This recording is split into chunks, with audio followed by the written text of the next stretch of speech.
Hello viewers, स्वागत है सभी के बेस्ट मूवीज फॉर यू पे। आज मैं एक्सप्लेन करने वाला हूँ वैकेंसी। ये एक अमेरिकन हॉरर थ्रिलर मूवी है जो रिलीज हुआ था 2007 में और इस मूवी की IMDb रेटिंग है 6.2 out of 10। So now without any further delay let's start the video. तो मूवी की कहानी शुरू होता है एक कपल से जिनका नाम है डेविड फॉक्स और एमी फॉक्स, जो कि हाईवे पे काफी ट्रैफिक होने की वजह से ये लोग एक सुनसान रास्ते से आते हैं अपने घर के लिए। इन दोनों की कॉन्वर्सेशन से पता चलता है कि इन दोनों की रिलेशन ठीक नहीं है और इन दोनों का डिवोर्स होने वाला है और साथ ही इन्होंने अपना एक लौता बेटा भी खोया है। रास्ते में एमी एक एप्पल खाने के लिए चाकू से काटती है, जहां उसकी उंगली थोड़ी सी कट जाती है और उसकी खून एप्पल पे लग जाता है। फिर इसके बाद इनकी कार रास्ते में खराब हो जाता है तो डेविड एक गैस स्टेशन पे रुकता है जो कि काफी पुराना होता है, इस उम्मीद से कि उन्हें कोई कार मैकेनिक मिल जाएगा। पर काफी रात होने की वजह से वहाँ पे उन्हें कोई दिखाई नहीं देता है। पर तभी उनके कार के पास अचानक एक आदमी आ जाता है जो कि एक मैकेनिक है और वो उस गैस स्टेशन पे काम करता है, पर उस आदमी का बिहेवियर थोड़ा अजीब होता है। फिर डेविड और एमी उससे मदद मांगता है तो वो उनकी कार को ठीक कर देता है और कहता है कि इससे काम चल जाएगा और वो लोग घर तक पहुंच जाएंगे। फिर इसके बाद डेविड और एमी अपना जर्नी कंटिन्यू करता है, पर कुछ दूर जाने के बाद उनकी गाड़ी फिर से बंद हो जाता है। इस चीज से डेविड काफी फ्रस्ट्रेटेड और गुस्सा हो जाता है और एमी भी डेविड के ऊपर नाराज हो जाती है क्योंकि उसने डेविड को सुनसान रास्ते लेने से मना किया था। फिर ये दोनों वापस उस गैस स्टेशन पे जाने का फैसला करते हैं उसी मैकेनिक को बुलाने के लिए और फिर पैदल ही दोनों गैस स्टेशन चले जाते हैं, पर तब तक गैस स्टेशन बंद हो चुका था। फिर उन्हें वहाँ एक मोटेल दिखाई देता है तो दोनों आसपास के किसी गैराज का पता पूछने वहाँ जाते हैं। मोटेल के अंदर जब ये दोनों जाते हैं तो उन्हें वहाँ किसी औरत की जोर जोर से चीखने की आवाज सुनाई देता है, जिससे एमी थोड़ी डर जाती है और वो डेविड को वापस चलने को कहती है।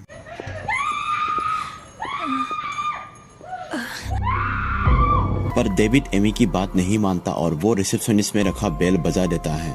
तब वहाँ उस मोटेल का मैनेजर अपने कमरे से बाहर आता है जिसका नाम होता है मैसन। इसके बाद डेविड मैनेजर मैसन से पूछता है कि ये सीखने की आवाज कहाँ से आ रहा है, तो मैनेजर बताता है कि वो टीवी देख रहा था और वो वापस अपने कमरे में जाकर टीवी बंद कर देता है। इसके बाद डेविड मैनेजर को उस गैस स्टेशन के मैकेनिक को बुलाने को कहता है तो मैनेजर कहता है कि वो अभी अपने घर चला गया है और वो सुबह ही आएगा। इसके बाद मैनेजर डेविड को कहता है कि यहाँ से 20 मील दूर एक गैराज है, पर साथ ही वो ये भी कहता है कि वो गैराज भी शायद बंद होगा काफी रात होने की वजह से। फिर वो मैनेजर डेविड और एमी को उसके मोटेल में रुकने को कहता है सुबह तक, क्योंकि उसका कहना था कि उस गैस स्टेशन का मैकेनिक सुबह के 8 बजे आता है। डेविड और एमी उसकी बात मान जाता है क्योंकि इसके अलावा उनके पास कोई और रास्ता नहीं था। फिर ये दोनों एक नॉर्मल सा रूम लेते हैं। जब डेविड और एमी अपने रूम में जाते हैं तो वो मैनेजर वापस अपने कमरे में जाकर फिर से टीवी देखता है और फिर से किसी औरत की चीखने का आवाज़ आता है।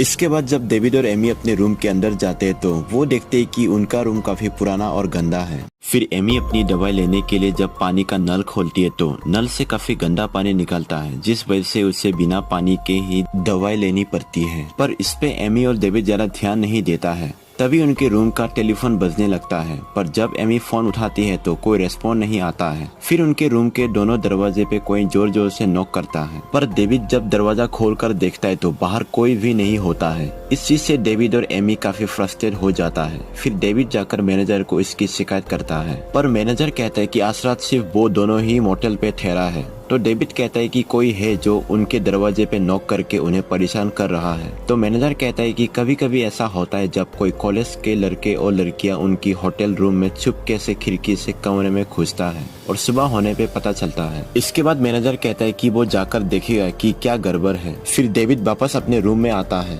इसके बाद डेविड उनके रूम का टीवी ऑन करता है, पर किसी भी चैनल पे सिग्नल नहीं आता है। तो उसे वहाँ टीवी के पास रखे कई सारे वीडियो टेप्स दिखाई देता है जिसे वो चलाता है। उस वीडियो में काफी वायलेंस होता है, जहाँ 2 मास्क पहना हुआ आदमी एक आदमी को काफी बुरी तरह से मार रहा होता है। डेविड को लगता है कि ये कोई मूवी है, तो वो वहाँ रखे एक और वीडियो टेप चलाता है तो वहाँ भी 2 मास्क पहने हुए लोग कुछ लड़कियों को बुरी तरह से मार रहे होते हैं एक कमरे के अंदर। वीडियो देखते समय डेविड कुछ नोटिस करता है। फिर वो अपने कमरे को ध्यान से देखता है, जिससे ये पता चलता है कि वीडियो में जो कुछ भी हो रहा है वो सब इसी कमरे में शूट किया गया है। फिर डेविड अपने कमरे की चारों तरफ देखता है तो उसे दिखाई देता है है कि कमरे में कई सारे कैमरास लगे हुए हैं। फिर डेविड ये सब बातें एमी को बताता है। इसके बाद दोनों काफी डर जाते हैं। तभी उनके कमरे का लाइट्स अपने आप ऑन ऑफ होने लगता है और तभी उनके पीछे एक मास्क पहना हुआ आदमी होता है जिससे ये दोनों नहीं देख पाते हैं। इसके बाद लाइट्स फिर से नॉर्मल हो जाता है और वो मार्क्समैन भी उनके कमरे में नहीं होता है। एमी अपनी फोन से पुलिस को कॉल करने की कोशिश करती है पर वहाँ नेटवर्क नहीं होता है। इसके बाद इन दोनों को मैनेजर पे शक होता है क्योंकि ऐसा ही वीडियो की आवाज उसके कमरे से आ रहा था। फिर एमी मोटेल से भागने की सोचता है पर डेविड मना कर देता है क्योंकि उसके हिसाब से मैनेजर को पता चल गया है कि उन्होंने ये वीडियो टेप्स देख लिया है और इसीलिए वो मैनेजर और उसके मास्क पहना हुआ साथी बाहर इंतजार कर रहा होगा। इसके बाद डेविड बाथरूम की खिड़की से दूसरी तरफ से भागने की कोशिश करता है पर बाहर से बाथरूम की खिड़की बंद होता है। तभी एमी की नजर बाथरूम की मिरर के पास जाती है जहां एमी का खाया हुआ एप्पल होता है। एमी को लगता है कि इसे डेविड ने लाया है लेकिन डेविड कहता है कि उसने नहीं लाया।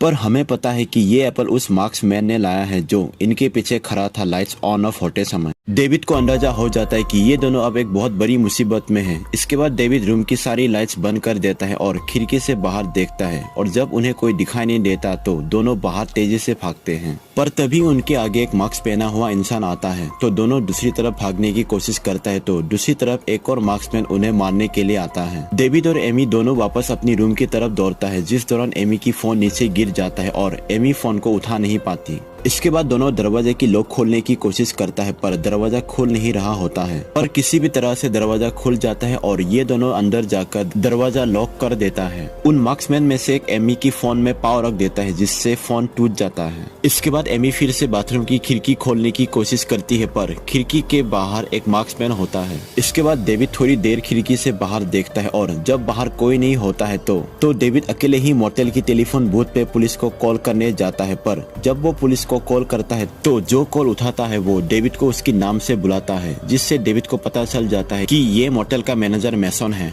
और तभी तेजी से एक कार सीधा टेलीफोन बूथ की तरफ आता है। ये देखकर डेविड जल्दी से टेलीफोन बूथ से निकलकर रूम में वापस आ जाता है और कार सीधा टेलीफोन बूथ को टक्कर मारता है। इसके बाद डेविड रूम में जाकर कुछ औजार ढूंढता है जिससे वो उनका सामना कर सके पर वहाँ होटल पे कोई औजार नहीं होता है तो डेविड बाथरूम का आईना तोड़कर उसका एक नुकीला टुकड़ा ले लेता है और फिर एमी के साथ फ्लोर पे बैठ जाता है। ये सब कुछ मैनेजर मैसन देख रहा होता है अपने रूम में बैठकर। उसके रूम में कई सारे मॉनिटर्स होता है अलग अलग कैमरा एंगल के साथ। इसके बाद डेविड उन सारे वीडियो टेप्स को देखता है उन मार्क्समैन किलर्स की कमजोरी ढूंढने के लिए। वीडियो में डेविड को दिखाई देता है कि वो मार्क्समैन कमरे में अचानक से आते हैं पर सवाल ये है कि वो कमरे में घुसते कहाँ से हैं। तभी डेविड नोटिस करता है कि वो मार्क्समैन बाथरूम से अंदर आते हैं और एमी की खाई हुई एप्पल भी बाथरूम में मिला था। तो डेविड बाथरूम में जाकर चेक करता है तो उससे एक अंडरग्राउंड सुरंग मिलता है, यानी कि वो लोग यही से अचानक कमरे में आकर सबको मारते हैं। इसके बाद उन्हें बाहर एक गाड़ी की आवाज सुनाई देता है तो ये दोनों खिड़की से बाहर देखता है तो बाहर मोटेल में एक ट्रक आता है और साथ ही उसका ड्राइवर। एमी मदद मांगने की कोशिश करती है उस ट्रक ड्राइवर से पर डेविड को उस पे भी शक होता है कि वो उन लोगों का आदमी हो सकता है। पर एमी डेविड की बात नहीं मानता और वो खिड़की से ट्रक ड्राइवर को मदद के लिए बुलाती है। इसके बाद डेविड भी उसे बुलाने की कोशिश करता है। ट्रक ड्राइवर उन्हें देखकर उनकी तरफ बढ़ता है। तभी मोटेल का मैनेजर और वो दो मार्क्समैन ट्रक ड्राइवर के पीछे आता है। डेविड और एमी ट्रक ड्राइवर को इशारा करता है पीछे देखने के लिए पर वो उनकी बात नहीं सुन पाता उनकी खिड़की बंद होने की वजह से। पर तभी उन्हें ये देखने को मिलता है कि ये ट्रक ड्राइवर भी उनका साथी है जो उन्हीं के लिए काम करता है। इसके बाद वो ट्रक ड्राइवर वहाँ से चले जाता है। इसके बाद डेविड बाथरूम की उस अंडरग्राउंड रास्ते से जाने का फैसला करता है और एमी को अपने साथ अंडरग्राउंड के रास्ते से ले जाता है जो कि एक लंबा सुरंग होता है। एमी की दम घुटने लगता है सुरंग के अंदर पर डेविड उसे हिम्मत रखने को कहता है। सुरंग के अंदर कई सारे चूहे होते हैं जिसे देखकर एमी चिल्लाने वाली होती है पर डेविड एमी को चिल्लाने से मना करता है। इसके बाद उस सुरंग के रास्ते से ये लोग एक कमरे में पहुंच जाता है और ये वही कमरा है जहां बैठकर मैनेजर मॉनिटर में सब कुछ देखता है। इसके बाद इन दोनों को उस कमरे में टेलीफोन मिलता है जिससे एमी पुलिस कंट्रोल रूम में फोन करती है पर तभी मैनेजर दोनों मार्क्समैन के साथ उस कमरे में आ जाता है। फिर डेविड और एमी वापस उस सुरंग से चले जाता है और जल्दी में एमी कॉल कट नहीं कर पाती जिस वजह से पुलिस का कॉल लाइन पे होता है जिसे देखकर मैनेजर फोन तोड़ देता है और साथ ही वो टेलीफोन का वायर भी निकाल देता है। पर मैनेजर को पता चल जाता है कि वो दोनों सुरंग से इस कमरे में आया था तो वो उन दो मार्क्समैन को सुरंग से जाने को कहता है उन्हें पकड़ने के लिए। पर ये दो मार्क्समैन उन दोनों को पकड़ नहीं पाता है क्योंकि डेविड और एमी सुरंग से किसी दूसरे कमरे में घुस जाता है और उस सुरंग की दरवाजे के ऊपर एक बड़ा सा टेबल गिरा देता है ताकि वो लोग लोग अंदर ना आ सके। तभी वहाँ पे एक पुलिस आता है जिससे डेविड और एमी देख लेता है, पर डेविड इस पुलिस पे भी भरोसा नहीं करता है।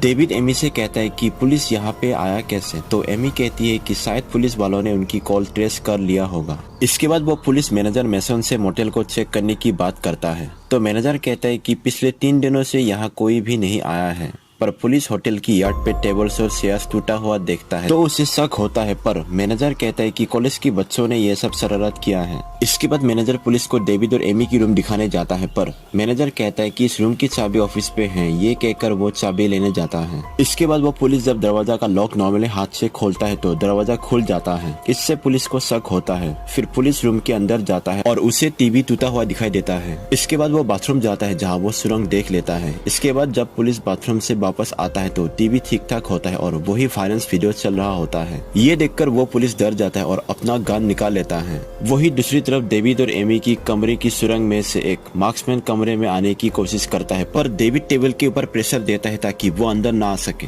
तभी वो पुलिसमैन रूम से बाहर निकलता है और एमी उसे देखकर डेविड को कहता है और फिर दोनों उस पुलिस वाले के पास भाग कर जाते हैं। पहले तो वो पुलिस उन पे गोली चलाने की कोशिश करता है, पर बाद में उन्हें देखकर गोली नहीं चलाता है। फिर पुलिस उन्हें अपनी गाड़ी में बैठने को कहता है, पर पुलिस की कार स्टार्ट नहीं होता है। तो पुलिस कार की इंजन चेक करता है जहां उसे दिखाई देता है कि कार की इंजन का एक वायर काटा हुआ है और ये उन्हीं मर्डरर्स का काम है। पर तभी एक मार्क्समैन उस पुलिस के पीछे आता है और चाकू को उसके गले में घुसा देता है, जिससे वो पुलिस वही मर जाता है। तभी वहाँ मैनेजर और दूसरा मार्क्समैन भी आ जाता है। डेविड और एमी कार से निकलकर सीधा अपने रूम में चले जाता है। इसके बाद डेविड और एमी दूसरे कमरे में जाता है जो कि उनके रूम से अटैच होता है, जिसका दरवाजा खोलकर उस कमरे में चले जाता है और टीवी टेबल दरवाजे पे लगा देता है। इसके बाद डेविड बाथरूम जाकर क्लॉथ हैंगर को निकालकर बाथरूम की खिड़की का कांच तोड़ देता है और फिर वो दूसरी खिड़की से देखता है जहाँ वो लोग पुलिस की कार को ठिकाने लगा रहा होता है। इसके बाद डेविड कुछ सोचता है और फिर वो एक टेबल की मदद से कमरे की सीलिंग का दरवाजा खोलकर देखता है। वहाँ छुपने के लिए जगह होता है। फिर एमी डेविड से पूछता है कि वो क्या करने वाला है, तो डेविड कहता है कि वो उन लोगों के लिए एक सुरंग छोड़कर जाएगा। ये कहकर वो एमी का कपड़े की एक छोटा सा हिस्सा फाड़ता है और बाथरूम की टूटी हुई खिड़की की कांच में लगा देता है ताकि मर्डरर्स को ये लगे कि ये दोनों इस रास्ते से भागे हैं। इसके बाद डेविड एमी को ऊपर सीलिंग पे चढ़ा देता है और कहता है कि वो मोटेल के ऑफिस जाकर गन लेकर आएगा, क्योंकि डेविड को मोटेल की ऑफिस पे 2 गन दिखाई दिया था जब वो मैनेजर को शिकायत करने गया था।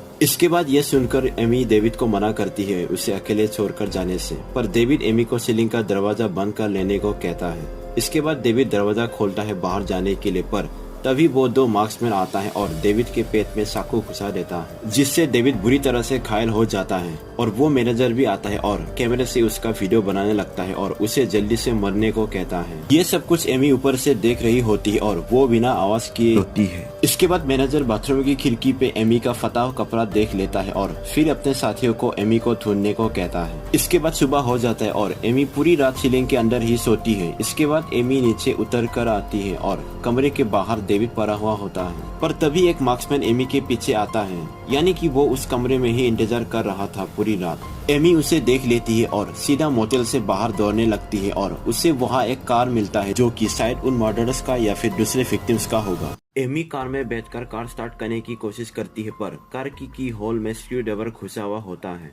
फिर एमी उस स्क्रू ड्राइवर से ही कार को स्टार्ट कर देती है और तभी दूसरा मार्क्समैन कार के ऊपर कूद जाता है और कार की सनरूफ को तोड़कर एमी को पकड़ लेता है। एमी कार को चलाने लगती है, पर उसे मार्क्समैन पकड़ने की वजह से उसे कुछ ठीक से दिखाई नहीं देता है और कार सीधा मोटेल की तरफ जाता है और कार के आगे दूसरा मार्क्समैन आ जाता है और फिर कार उस मार्क्समैन को टकरा कर सीधा मोटेल के अंदर घुस जाता है, जहाँ दोनों मार्क्समैन मर जाता है, पर सेफ्टी एयरबैग की वजह से एमी को कुछ नहीं होता है। फिर एमी जब कार से बाहर निकलती है तो वो देखती है कि जो कार से टकरा है वो मार्क्समैन कोई और नहीं बल्कि वही इंसान है जिसने गैस स्टेशन पे उन लोगों का गाड़ी ठीक किया था। तभी वहाँ एमी मैनेजर मैसन को देख लेती और फिर एमी सीधा मोटेल के ऑफिस में जाता है कुछ हथियार ढूंढने के लिए। वहाँ उससे एक हथौड़ा मिलती है जिसे वो ले लेती है। इसके बाद वहाँ दरवाजे के ऊपर उसे एक गन दिखाई देती है जिससे वो लेने की कोशिश करती है, पर तभी मैनेजर पीछे से आकर एमी की गले में एक वायर लपेट कर मारने की कोशिश करती है, जिससे एमी की हाथ से गन नीचे गिर जाता है। फिर मैनेजर एमी को नीचे गिरा कर कई सारे पंचेस मारता है और फिर उसके भी वीडियो बनाने लगता है। तभी एमी जोर से एक लात मारती है उसके मेन पॉइंट पे और फिर एमी को नीचे गिरा गन दिखाई देता है और फिर एमी गन से मैनेजर को सीने पे कई सारी गोली चलाती है, जिससे वो वही मर जाता है। इसके बाद एमी डेविड के पास जाती है, पर उसे लगती है कि डेविड मर गया, पर डेविड अभी भी जिंदा होता है। ये देखकर एमी वापस मोटेल ऑफिस में जाती है और उसे मैनेजर की पॉकेट में टेलीफोन का वायर दिखाई देता है, जिसे वो निकाल कर टेलीफोन में कनेक्ट करके पुलिस को कॉल करती है और पुलिस कहता है कि वो उनके लिए मदद भेज रहा है। इसके बाद एमी डेविड के पास जाती है और पुलिस का इंतजार करती है और मूवी यही खत्म हो जाता है। आई होप आप सबको मूवी का एक्सप्लेनेशन समझ आया होगा। मूवी की स्टोरी काफी स्ट्रेट फॉरवर्ड है। इस मूवी में 3 साइको किलर्स को दिखाया गया है, जिन्हें लोगों को बेरहमी से मारकर मजा आता है, और मोटेल की मैनेजर तो अलग ही लेवल का साइको है, जिससे लोगों को मारकर उनकी वीडियो बनाकर देखना पसंद है। जो मैकेनिक डेविड और एमी को मिला था रास्ते में, उसका काम है लोगों की गाड़ी को बिगाड़ कर मजबूर करना उस मोटेल में रहने के लिए, क्योंकि वो एक सुनसान सड़क था जहाँ गाड़ी बहुत ही कम आता है। तो ये था द वैकेंसी मूवी का एक्सप्लेनेशन। ये मूवी मुझे काफी अच्छा लगा और मूवी का एक्सप्लेनेशन देखने के बाद भी मूवी देखने में आपको मजा आएगा। इस मूवी का हर एक सीन आपको थ्रिल करता है। तो आज की वीडियो में बस इतना ही, तो मिलते हैं अगली वीडियो में। अगर आपको वीडियो पसंद आया हो तो इस वीडियो को लाइक, शेयर और चैनल को सब्सक्राइब कीजिए। तब तक के लिए keep smiling and take care.